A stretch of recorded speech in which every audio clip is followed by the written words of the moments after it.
माया जी, सबसे पहले तो आपका बहुत बहुत स्वागत है। शुक्रिया, बहुत बहुत शुक्रिया यहाँ तक लाने के लिए। और आपके जज्बे को सलाम करने का मन इसलिए करता है कि क्योंकि आप उस काम से जुड़ी हैं जो अमूमन लोग करने के लिए उतने तत्पर नहीं होते हैं, और आप पैड वुमेन के नाम से जानी जाती हैं। बताएं कि इस काम को करते हुए कितना अरसा हो गया और ये काम आपके दिल को कितनी तसल्ली देता है। बहुत अच्छा लगता है। यहाँ पर बहुत सारी ऐसी चीजें हैं जो हम कर सकते हैं, और ये जो काम जिसे हमने शुरू किया, एक माहवारी का जागरूक अभियान, और दूसरा किस तरह से हम रिमोट जो गांव बसे हैं उनमें महिलाओं की समस्याओं को समझ पाएं या अपने स्तर से दूर कर पाएं, उसके लिए हमने एक सुकर्मा फाउंडेशन की स्थापना की लगभग 6 साल पहले। इसी से हमने अपने स्तर से बहुत छोटी सी यूनिट, मैन्युफैक्चरिंग यूनिट डाली, जिससे हम नो टेंशन पैड बनाते हैं। और उन महिलाओं को हम लेकर आते हैं जिन महिलाओं को पहले से इनके बारे में कोई जानकारी नहीं होती थी, और ऐसी महिलाएं जिन्हें पैड को समझने से ज्यादा उन्हें अपने, तो इस तरह से हमने ये नरसिंहपुर में काम शुरू किया था। और यहाँ तक ये काम सीमित नहीं रहा। उसके बाद हमने ये सोचा कि हमारा जो नरसिंहपुर जिला है बहुत ही पिछड़ा, और कहा जाए तो माहवारी एक अभिशाप के तौर पे लिया जाता है। ये भी समझना चाहते थे कि नरसिंहपुर में ही ऐसी प्रथाएं या कुरीतियां हैं जिनको मैं बचपन से सुनती आ रही हूँ, क्योंकि मेरा जन्म इसी जिले के एक बहुत छोटे गांव, मेहरा गांव में हुआ था। पर मैंने अपनी शिक्षा, प्रारंभिक शिक्षा पढ़ाई की, और जो कि हाई स्कूल में सभी बालिकाओं के साथ ये अनुभव होते हैं, वो अनुभव रहे मेरे भी। और धीरे धीरे मैं जब अपने बड़े शहरों की तरफ गई, जैसे जबलपुर है, दिल्ली है, all India institute of medical science AIIMS में रही कुछ साल, तो लगा कि ये समस्याएं वाकई में बड़ी हैं। और उसके बाद जब अमेरिका जाना हुआ और वहां की चीजें देखी कि बहुत ही सुलझी हुई जिंदगी है लड़कियों की और महिलाओं की, खास तौर से हम माहवारी को देखते हैं। लेकिन वापस जब हम जिले में आए तो इस तरह से समस्याएं बहुत जटिल हैं। तो उसी समय सोचा कि क्यों ना एक अलग से काम किया जाए, क्यों ना एक ऐसी यात्रा निकाली जाए जो हर जिले से जाए, मध्य प्रदेश के जो आदिवासी जिले हैं। और आदिवासी जिलों से हम ये जानना चाहेंगे कि भाई इस तरह इस जिले में क्या अलग है, इस जिले में माहवारी को किस रूप में देखा जाता है। हम अपने आप को भी सिखाना चाहते थे कि ये जो बीमारी है वो वाकई में कितनी गंभीर, बीमारी नहीं कहेंगे, मतलब परेशानी जो है वो कितनी गंभीर अलग अलग जिलों में। तो ये हम 2018 में हमने ये यात्रा की थी, जो अभी तक 15 जिलों में जा चुकी है। 21 जिले जाना है, जो अभी कुछ बचे हुए हैं, लेकिन कोविड चल रहा है लगातार, तीसरा साल है ये, तो उसका से थोड़ी रुकी हुई है। लेकिन जमीनी स्तर पे हमारा काम चल रहा है। हम गांव में जाते हैं, आदिवासी यहाँ के जो बसे हुए हैं, वनांचल जिसको हम सतपुड़ा की पहाड़ी कहते हैं, हमारा इसी के नजदीक है, और वहां पर हम कोशिश करते हैं कि उन सभी महिलाओं और बालिकाओं तक पहुंचे जहां इसकी बहुत ज्यादा जरूरत है। माया जी, हम जानना चाहते हैं, अभी तो आपने अपनी यात्रा के बारे में बता दिया जो कि आप माहवारी के प्रति जागरूकता लाने के लिए चला रही हैं काफी लंबे समय से। हम जानना चाहते हैं कि कौन सी ऐसी घटना थी जिसने आपको झकझोर दिया और ये काम करने पर विवश किया, मजबूर किया कि मुझे लड़कियों में, महिलाओं में चेतना लानी है और उन्हें ये बताना है कि ये जो माहवारी की जो समस्या है उस दौरान हमें स्वच्छता का कितना ख्याल रखना है, अपनी हाइजीन को कैसे मेंटेन करना है और पैड का इस्तेमाल करना है। बताइए जरा इस बारे में कुछ। इस बारे में ऐसा है कि जब यहाँ पे, मतलब हर जो लड़की जो बड़ी हो रही होती है एक छोटे से गांव में, छोटे से परिवार में, उसको वही सारी चीजें दी जाती हैं जो उसके पुश्तैनी जमाने से चली आ रही होती हैं, चाहे उसके माता जी हो या उसकी भाभी हो, चाची, जो भी परिवार में जो महिलाएं रहती हैं, जो चीजें वो उपयोग करती आती हैं, वही आगे पीढ़ी को बताती हैं। तो हमारे साथ भी कुछ ऐसे ही रहा। तो हम भी मतलब इसी तरह से प्रैक्टिस करते आए, और वो करते करते ऐसे अपने पढ़ाई के छात्र जीवन में रहे जिसमें आगे चल के वो परेशानियों में बदल गई, मतलब बीमारियों में बदल गई। तो बीमारियां, या हम ऐसा कहें बहुत ही मिनिमम इन्फेक्शन के जब लक्षण आए, तो जब उस समय मैं एम्स में थी, और एम्स में काफी बड़े डॉक्टर्स के आसपास ही रहती थी, तो लगा कि ये समस्या मुझे क्यों आना शुरू हुई। और उस समय जाना कि हम इतने अज्ञानी हैं कि दिल्ली जैसे बड़े शहर में रह के हमारी मानसिकता उसी प्रकार की रहती है जिस प्रकार की अभी आज एक गांव की महिला या बच्ची की रहती है। क्योंकि जो सिखाया जाता है कि जो माहवारी फ्री में काम चल रहा है उसमें हम पैसे का इन्वेस्टमेंट क्यों करें, मतलब कि हम पैड क्यों खरीदें, 50-100 रुपए महीने का क्यों खर्चा बढ़ाएं अननेसेसरी। तो उतने बड़े शहर में रहते हुए भी वही गंदे कपड़े या यूं कहें कि जिसको कभी सूरज की रोशनी नहीं दिखाई वो चीजें उपयोग करते रहे, और उसी से शायद ये सारी समस्याओं का जन्म हुआ। और जब इन सब उस परेशानियों से गुजरे तो लगा कि ये समस्या सिर्फ मेरे साथ ही नहीं, ये बहुत सारी और भी महिलाओं या बालिकाओं के साथ हो सकती है या हो रही है, जिसमें तरफ कोई ध्यान नहीं देता। और जब मैं यहाँ से एम्स से अपने रिसर्च के दौरान रही और उसी समय ये समस्याओं का जन्म हुआ, और उसके बाद मैं अमेरिका पढ़ाई करने गई और वहां भी ये परेशानियां कंटिन्यू रही।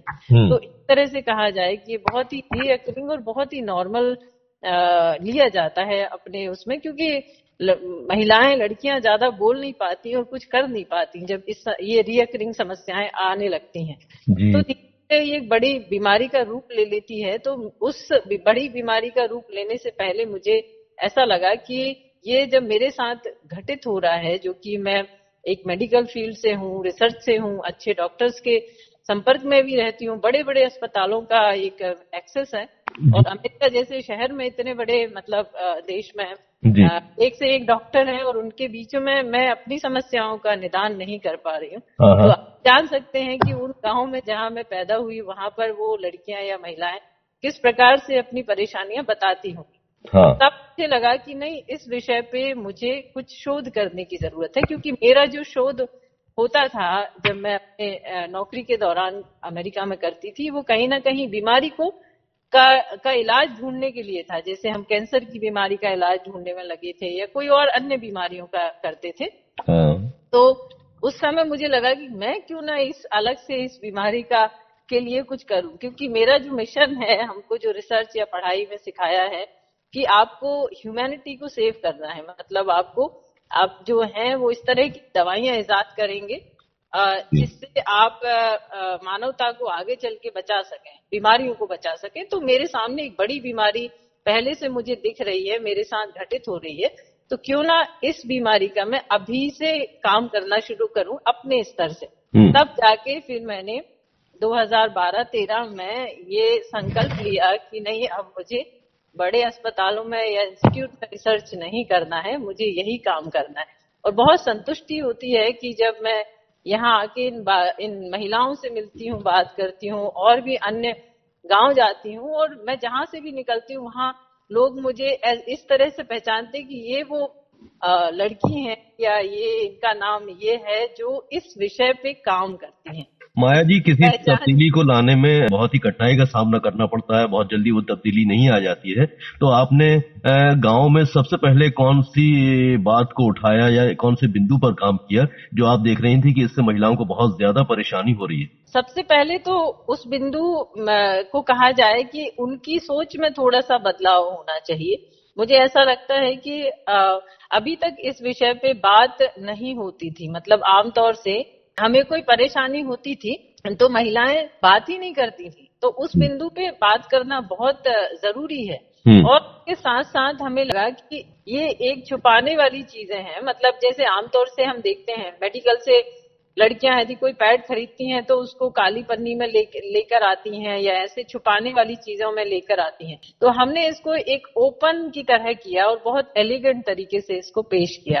कहने का मतलब ये है कि हमारे कोई भी कार्यालय में आएंगे आपको पैड एक बहुत ही एलिगेंट उसमें आपको दिखाई देंगे, और हर जगह उसकी एक आपकी नजर जाएगी तो आपको लगेगा कि ये सैनिटरी पैड है और ये अब जरूरत की चीजें हैं। उसके पहले सैनिटरी पैड कभी इतनी ओपन उससे नहीं दिखाई देते थे। और महिलाओं के बीच में जब हम जाते हैं और बात करते हैं तो उनके बीच में जाके उन्हीं की भाषा में उन्हीं के विषय पे लेकर बात करें, कहा जाए कि भाई उनकी समस्या क्या है, उनकी बात सुनना बहुत जरूरी है। वो किस तरह से गुजर रही हैं उसको सुन के उसके क्या निदान है। धीरे धीरे जो है उनमें भी एक ओपन बात करने को समझ में आया और वो भी अपनी तकलीफें उन्हीं की भाषा में कहने लगी। जैसे में कहा जाए तो यहाँ पे हम सब लोग बुंदेलखंडी बोलते हैं। बुंदेलखंडी में समझना, समझाना, बात करना वो एक अपनत्व को जन्म देता है।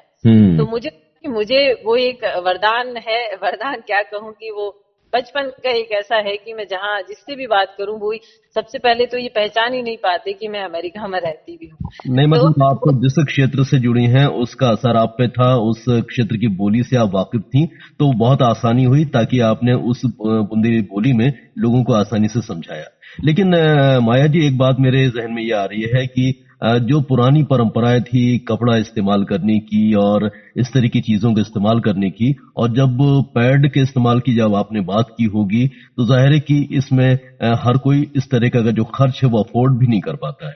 तो उसके लिए आपने क्या व्यवस्थाएं देखी और क्या समझाया उन्हें ताकि वो मान जाएं और ये पुरानी परंपरा को छोड़कर अब जो स्वच्छता अपनाने वाली बात है उसको स्वीकार करें? ये मतलब आपकी जो बात है वो एक बहुत ही बड़ी बात है, क्योंकि हमारे लिए, हम सब के लिए कहना बड़ा आसान है कि वो कपड़े गंदे हैं और आप पैड पे स्विच कर दो, कहना बहुत आसान है। लेकिन जब हम जितने रिमोट में जाते हैं, जितने रूरल में जाते हैं, वहाँ यही सबसे बड़ी परेशानी आती है कि पैसे का एक बहुत बड़ा मतलब फैक्टर है जो उन्हें प्रभावित करता है कि हम जब हमारा काम फ्री में हो रहा है तो हम जो है 50 रुपया काय खर्च करें।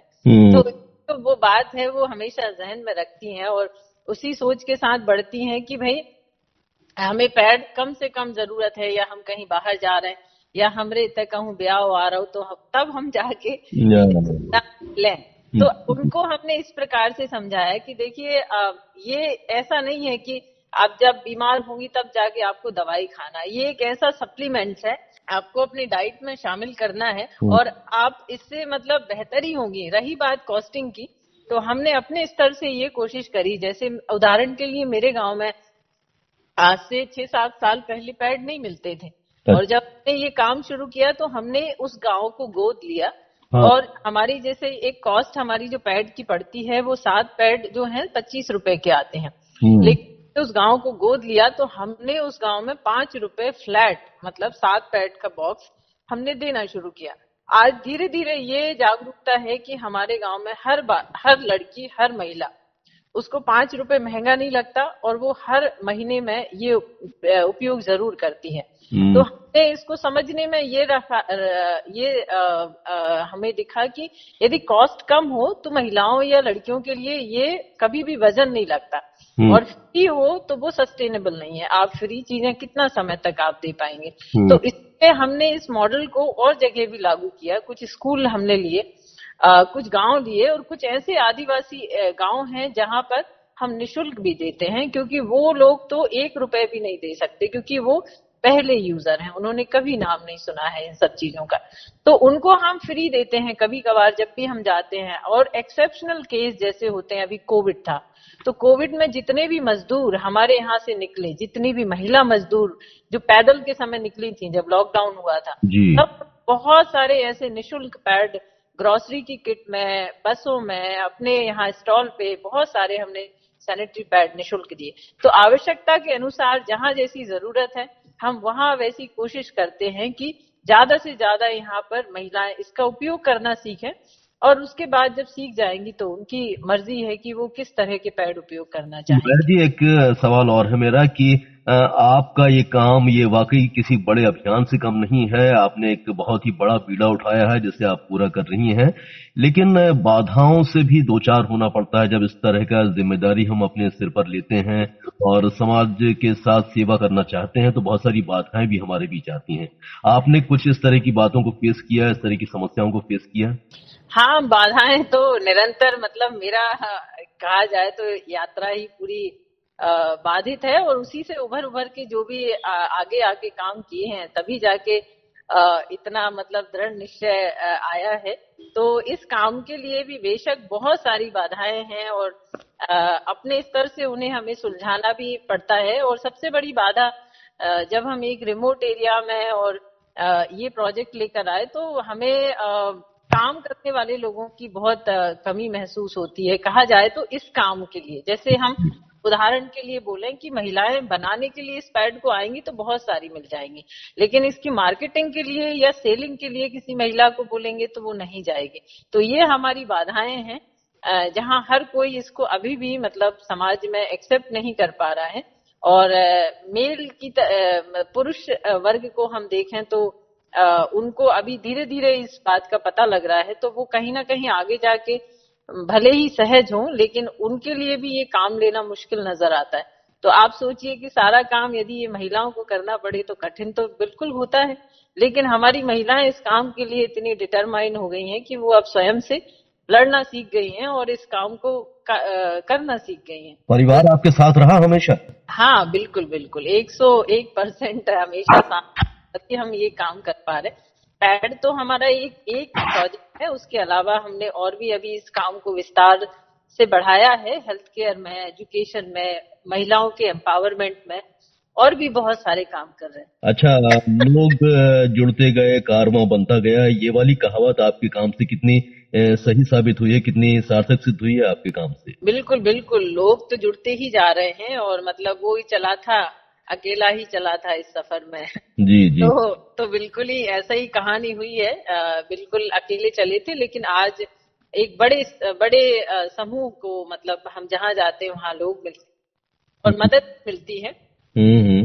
कारण से बहुत अच्छा लगता है कि लोग यहाँ पर कम्युनिटी वर्क को समझ रहे हैं। मतलब हमारे यहाँ एनजीओ वैसे ही हमारा एक एनजीओ है जो इस तरह के अलग से काम कर रहा है, तो वो कहीं ना कहीं युवाओं में भी एक अच्छी समझ और सोच का निर्माण कर रहा है कि इस तरह के भी सामाजिक काम होते हैं जिन्हें हम सबको करना चाहिए और हमारी सबकी जिम्मेदारी भी होनी चाहिए।